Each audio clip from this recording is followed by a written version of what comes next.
Épisode 1. Merci Pasteur. Paris, 1921. Papa, c'est ce soir que tu m'emmènes à ton travail? Oui, ma chérie, c'est ce soir.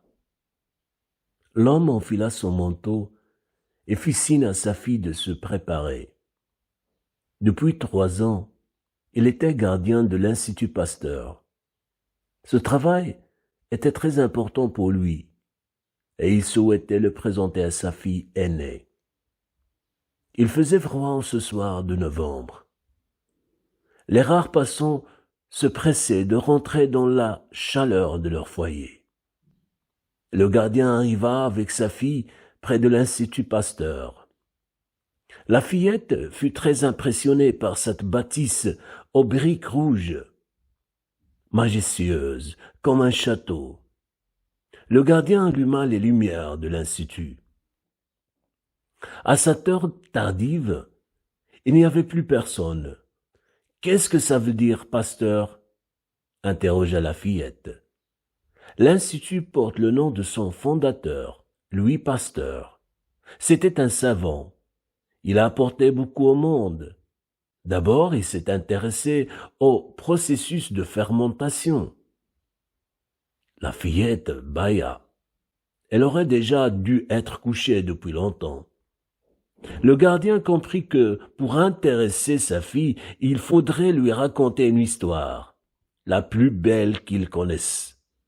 Alors, il la guida vers une vitrine derrière laquelle se trouvait la photo d'un enfant. Il avait une dizaine d'années et portait un élégant manteau.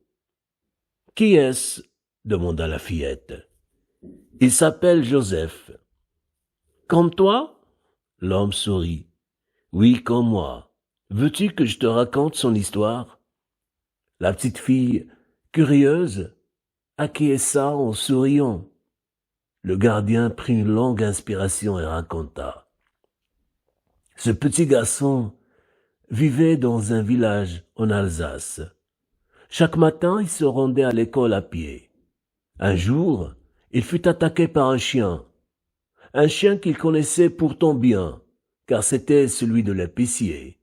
Il lui arrivait même de jouer avec. L'animal était comme fou. Il bavait énormément et n'écoutait pas son maître qui hurlait. Joseph fut mordu à plus de 14 reprises avant que l'épicier ne parvienne à le sauver. La fille de l'épicier le soigna comme elle put et reprisa ses vêtements déchirés. Se faisant également attaquer par son propre chien, l'homme comprit que ce dernier était enragé, et il l'abattit. La fillette interrompit le récit de son père. « Qu'est-ce que ça veut dire enragé ?» ?»« Ça signifie qu'elle avait la rage. Une maladie terrible qui touchait les animaux et parfois même les humains. »« Elle a dû avoir très mal, » dit la fillette en frémissant. « Oui, très mal. » Le gardien fixa de nouveau la photo de l'enfant et se remit à son récit. L'enfant fut emmené auprès du médecin du village, qui désinfecta ses plaies au mieux. Si les blessures ne le mettaient plus réellement en danger, le médecin fut tout de même extrêmement inquiet. Si le chien avait la rage, en mordant le petit Joseph, il la lui avait probablement transmise. Et malheureusement, il n'existait jusqu'alors aucun remède à cette maladie. Épisode 1. Merci Pasteur.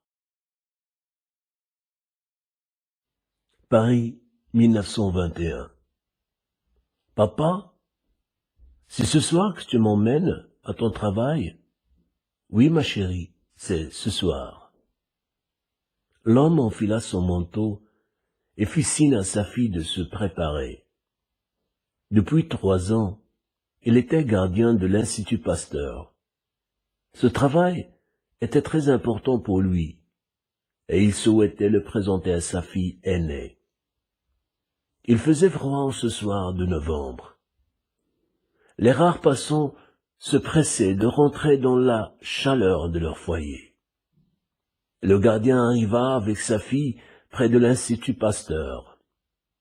La fillette fut très impressionnée par cette bâtisse aux briques rouges, majestueuse comme un château. Le gardien alluma les lumières de l'Institut. À cette heure tardive, il n'y avait plus personne. « Qu'est-ce que ça veut dire, Pasteur ?» interrogea la fillette. « L'Institut porte le nom de son fondateur, Louis Pasteur. C'était un savant. Il a apporté beaucoup au monde. D'abord, il s'est intéressé au processus de fermentation. » La fillette bâilla. Elle aurait déjà dû être couchée depuis longtemps.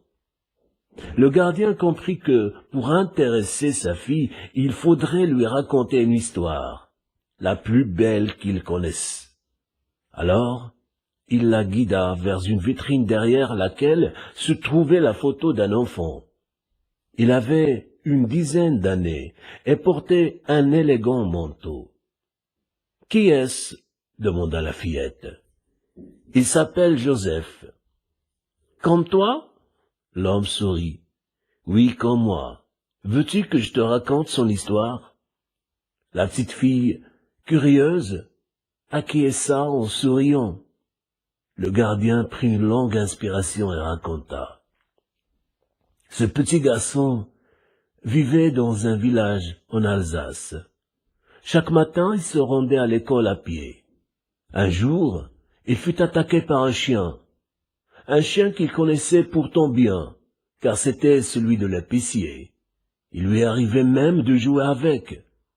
L'animal était comme fou. Il bavait énormément et n'écoutait pas son maître qui hurlait.